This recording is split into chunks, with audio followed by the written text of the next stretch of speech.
Hey, welcome back to SNS Grills. I'm Jabin from Postal Barbecue, and today at the grill we're making the most delicious beef tenderloin on the SNS Kettle Grill. Beef tenderloin is incredibly juicy, full of flavor, and is gonna be a hit at your next feast, so take a look.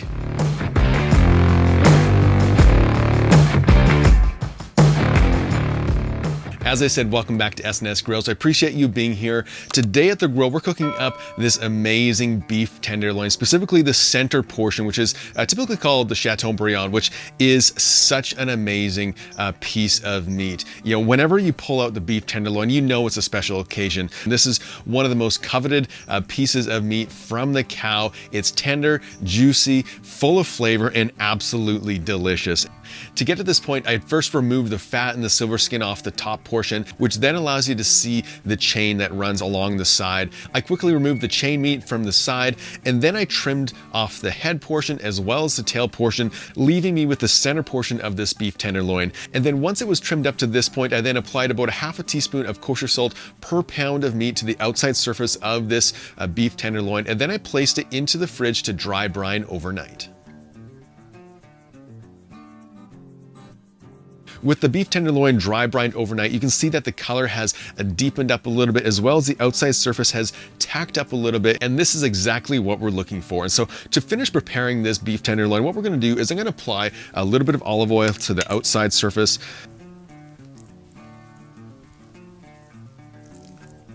There we go. And then to season it today, we're going to be using a combination of our not just for beef rub as well as some dried rosemary, just to add a little bit of extra flavor to this. And so I'm going to start by placing that rosemary down on the bottom, right on the oil. And this is going to provide some nice herbal notes to our beef tenderloin. There we go. And then, like I said, we're going to be using our not just for beef rub today. And so I'm going to apply a nice liberal coating onto this. And this is going to add some of that pepper and those savory flavors that we're looking for. And if you don't have this rub, salt and pepper is always a great choice when it comes to beef tenderloin. All right, that looks really nice. And so today we're going to start cooking this at 225 degrees, and then we're going to finish it off with a final sear. And so let me show you how I'm going to set up the Slow N Sear Kettle for cooking at 225 degrees. So to set up the Slow N Sear Kettle today, I removed the water reservoir from the Slow N Sear basket. I then added about 25 briquettes into a chimney starter, and I got those briquettes fully lit. Once they're fully lit, I dumped them into the Slow N Sear basket. I then closed the lid and adjusted my top vent about a third of the way open, and my smoke hole also about halfway open. So with our grill all set up for cooking at 225 degrees, let's go ahead and get our beef tenderloin onto the grill opposite the coals.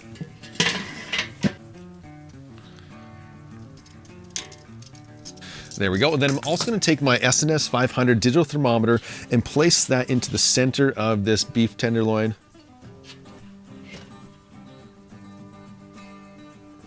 And then lastly, I'm going to add in a couple pieces of hardwood just to add a little bit of smoky flavor to this meat.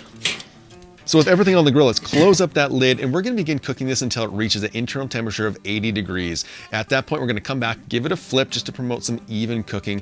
But while we wait, let's go ahead and make a delicious horseradish sauce that's going to complement this beef tenderloin really nicely. To make our horseradish sauce today, you don't need a whole lot of ingredients. A lot of them you probably have in your house already, but we're going to start by adding in about a third of a cup of mayonnaise. And then to that, I'm going to add in another third of a cup of sour cream. And this is our base. Everything else you can customize to your taste. And so the next thing I'm going to do is I'm going to take some apple cider vinegar, and I'm just going to thin this sauce down a little bit, adding in about 1 tablespoon. Give that a stir. And then to that, I'm going to add in about a tablespoon of coarse Dijon mustard. And then lastly, we're going to add in about 2 tablespoons of our horseradish.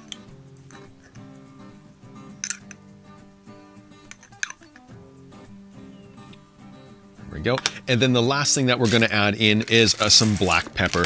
And I always add this last and then add it to taste. Some people like it with more black pepper or less, and go ahead and add in as much or as little as you prefer. And again, just stir that together. All right, that looks like a nice consistency for me. One of the things that you can do if you want to thin it down a little bit, just add a little bit more apple cider vinegar. But for me, this consistency is what I'm looking for. And so let's go ahead and just give it a quick taste, see if there's anything missing. Yeah, this is great. This is gonna go really nice on that beef tenderloin. So I'm just gonna put it off to the side while we finish off cooking our beef tenderloin. So I've been cooking this beef tenderloin for about 35 minutes now, and the SNS 500 digital thermometer has just notified me that it's reached an internal temperature of 80 degrees. And so I'm gonna open up the grill, take a look, as well as give it a flip. Just look at that. You can see that it's picked up a little bit of color from that hardwood we put in. And so let's go ahead and give this a flip. There we go. And then again, we're gonna close up this lid, and I'm gonna continue to cook this until it reaches an internal temperature of 115 degrees. And while I wait for that, I'm also gonna get a fully lit chimney of unlit briquettes, fully lit, roaring hot in preparation for our final sear. So I've been cooking this beef tenderloin for about 1 hour and 15 minutes now, and our internal temperature has just reached 115 degrees. And so what I'm gonna do is I'm gonna open up the grill and remove it from the kettle. Oh wow, just look at that nice color. Let's pull out our digital thermometer. Remove this from the kettle. Today I'm gonna be using the cold grate technique to sear off our beef tenderloin. And so what I'm gonna do is I'm gonna remove our grill grate, and then I'm gonna pour in my fully lit chimney of briquettes into the Slow N Sear. And then I'm also gonna open up my bottom vent completely open. So with our roaring hot coals in the Slow N Sear, I'm now gonna place in the Easy Spin grate back into the kettle, and then I'm gonna sear off our beef tenderloin for about 45 seconds on each side.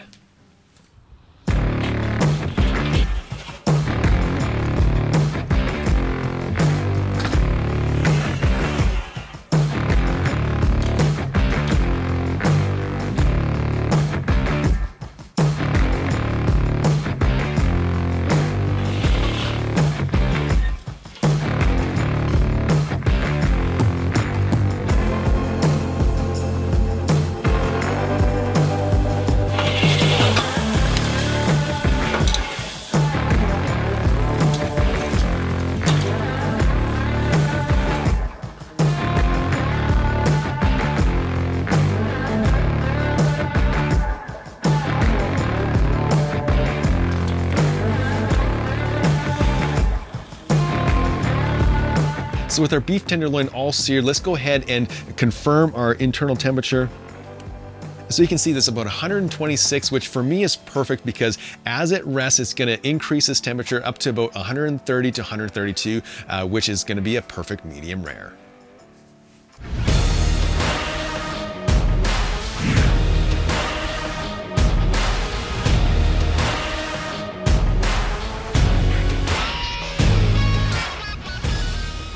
So I let our beef tenderloin rest for about 10 minutes, and the smell that's coming off this is absolutely wonderful. You can really smell a bit of that smoke, but also that rosemary that we put on. This is a great addition when doing beef tenderloin like this. And so there's not much left to do, so let's cut into it and just see how we did. All right, look at this. Wow, this is perfection. You can see it's incredibly juicy. It's a perfect medium rare, wall to wall. Let me tell you, this tenderloin could not have been cooked any more perfect than this. And so let's cut into it and give it a taste. All right, here we go. Oh my goodness. And this is unreal. Guys, let me tell you, one of the best things that you can do with a cut like this is to spend the extra time to dry brine it, because every single bite is perfectly seasoned. You then add in they're not just for beef rub and that rosemary, and this is such a winning combination. And so let's give it a try with our horseradish sauce. All right, this is gonna be so good.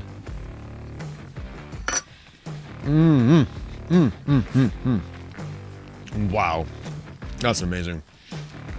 That is so good. You know, the way that that horseradish really complements this beef tenderloin just makes it a winning combination that you need to try out.